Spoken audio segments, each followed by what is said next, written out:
Hey guys, how are you doing?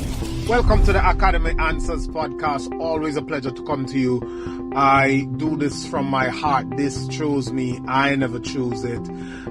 It is just a part of who I am. And I always say that we have to live our truth. That's the happiest life we'll ever live.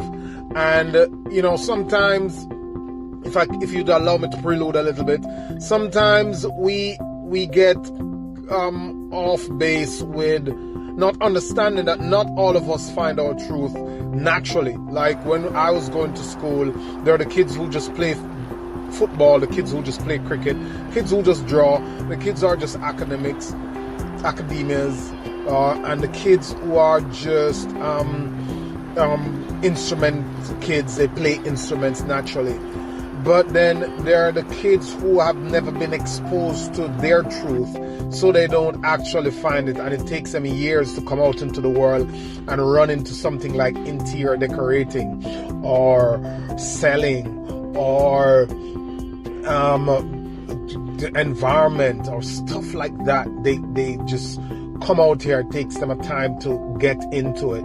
So I just want to tell you that if you are not living your truth, if you don't know what your truth is, take some time, start to pay attention to the things that make you tick and the things that piss you off or throw you off.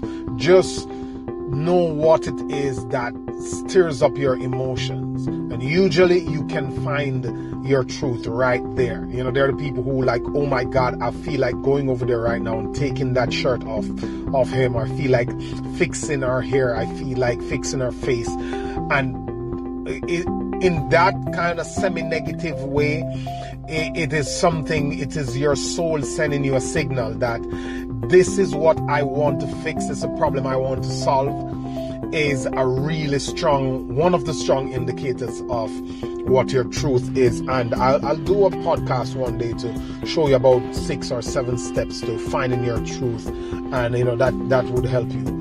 That should help you to kind of connect with who you really and truly are, because in the end, it's all about happiness. That's why you're here. You're full. You want to be fulfilled. When I was growing up, I wanted to be a boxer. I wanted to be like Mike Tyson. I wanted to be a movie star. I wanted to be like Wesley Snipes. I wanted to do all these things, and then I realized that there is something that's really, truly instructive, that you can live. You might not be able to be anybody you want to be, like somebody you look up to. Maybe you don't have the genetics, maybe you're too old to do that basketball or that athletic stuff, but you can live any type of life you want.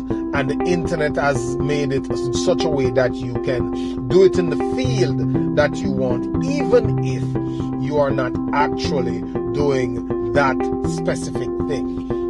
So as a basketballer, you could love basketball, and while you're not actually a basketball, like this kid who is online, who has made tons of money from a course that they did, How I'm Jumping Higher, teaching people how to jump higher.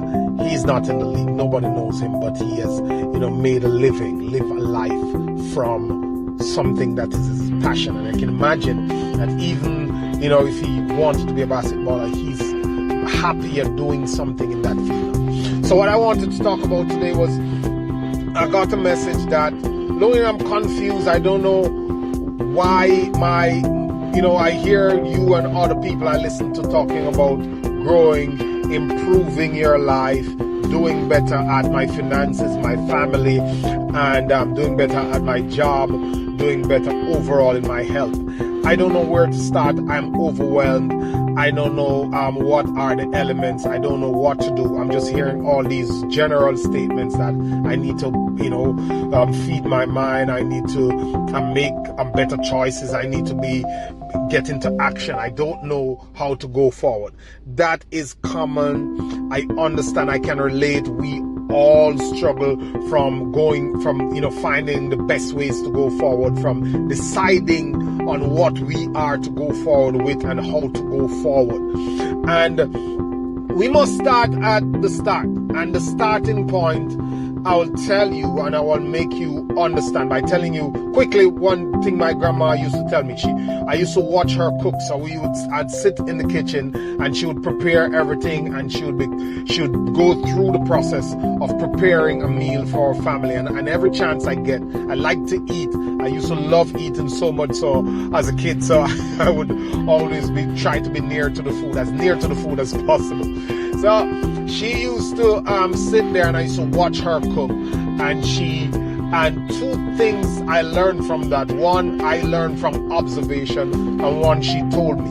What I observed is that getting that plate with your food on it in your hand, ready to eat, is a process. There's so many processes that she goes through to bring it to the plate, to make it edible so you can have a meal. That's one. The next thing I learned from it is that if you are to do anything well, if you are to flow into anything, if you are to make anything the best you can make it, you have to understand what you are doing. You know, the problem with us is that we're in marriages and we never stop to understand the elements, human behavior, what drives the emotions, the science, just a couple levels below the surface. So we get off on emotions, and we get off on what the status quo and societal norms, and we really never stop to understand ourselves and our partners and how the dynamics of everyday life can weigh on that and play into that. Same thing with our finances. We make some money, we go to the job, we never stop to understand how the job works, what are the elements affecting the industry, what are the elements affecting our own career choice, what's the next level, is this a fit for me, what can I do, how does this work, how do I take this forward, what affect my finances, all that sort of stuff.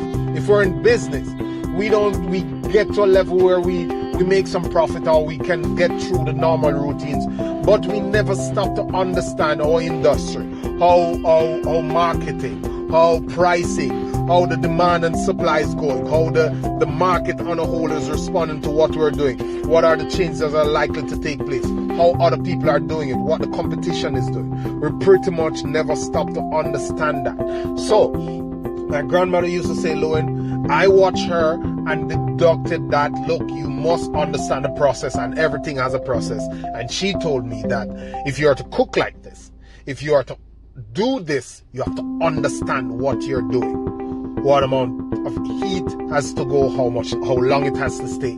So what I tell you is to go a tier below, go a little deeper in everything, in every aspect and area of your life, your spirituality, your social life, your finances, your relationship, your love life. Go a little deeper, your own personal development. Start to question yourselves. Questions are usually the best way to stoke you into action and to stoke you into deeper meditation, to make you think about stuff. When you ask yourself, your brain a question, it naturally starts to search for answers. The only thing, and I did a podcast on this, the only thing that when you go to your brain for answers, your brain is like a bank of your past experiences and the training and programming that it has gotten. When you go to your brain for answers, it will supply what you have fed it. It will mold these experiences and these teachings, and it will produce something for you. Unless you give your brain the adequate experience and continued knowledge and continued reprogramming and the right material, it will not come up with the best solutions. You will not make the best judgment. So first, start to understand, break down your life, break down your goals, break down your activities, break down your stressors, break down what makes you happy, and start to understand the elements of it. One tier deeper, go a little, get off the surface. Everybody is so shallow these days. Get off, stop, understand, why am I spending this doing that? What caused me to be stuck here? Why am I unhappy? Why am I not getting along with my wife? Where can I find information that will open up my perspective? What can I look at that will give me a different view? Is this the way everybody else do it? Is this the way that works? What are some of the proven methods that are out there? Who people who are happy that are doing that is making it work for them? And how can I apply to my life to make it work for me? So you're pretty much going in and understanding what's going on in different areas of your life. You must understand process, and you must understand what are the elements of everything in your life that is causing you to be stressed out. Don't say, I can't make the bills, it's just tough, and you start to point fingers. I can't make my wife happy, it's just tough, and you start to find a bunch of excuses that is making you unable to make your wife happy. You must get to the bottom of it. Get in detail, go a tier low, ask yourself a question, and start to actively implement and search for the information that will help you. It's a wide world. Everything that you're going through, somebody has been through it before. You don't have to make the same mistakes as everybody else. Muhammad says that it would take a man about 75 years to learn how to live on his own. So you must pull from other experiences, climb on other people's shoulder, and that's the easiest and best way to make sure that you can get it right before you run out of life and run out of time. Have a good one. Always a pleasure coming to you. I hope you can sort it out. Stay powerful, and if this message helped you, you can share the podcast. Listen, send me a comment, send me a feedback. Thank you.